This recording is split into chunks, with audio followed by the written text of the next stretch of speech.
နောက်ထပ်နေ့တာလေးနိုးချလာပြန်ပြီပေါ့နော်ဒီနေ့ကလည်းစူဝမ်ကိုသွားမှာပါ8:50လောက်ကနေအိမ်ကနေထွက်တယ်ပေါ့နော်7ချိန်ထားဆိုတော့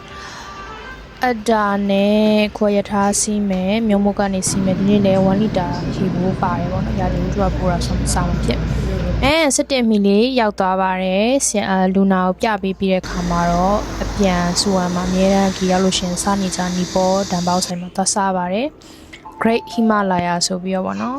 အဲ့ဆိုင်မှာစားရင်းနဲ့ topic ဇလန်းလေးကအခုထိမပြီးပြတ်နိုင်သေးတဲ့အခါကျတော့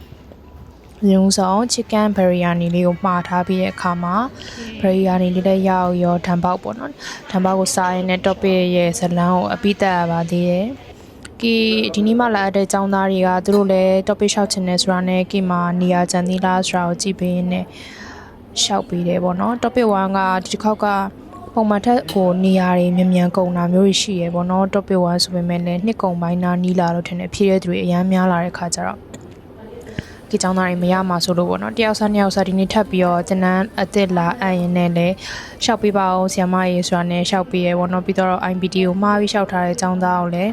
refund ပြန်ရှောက်ပေးနဲ့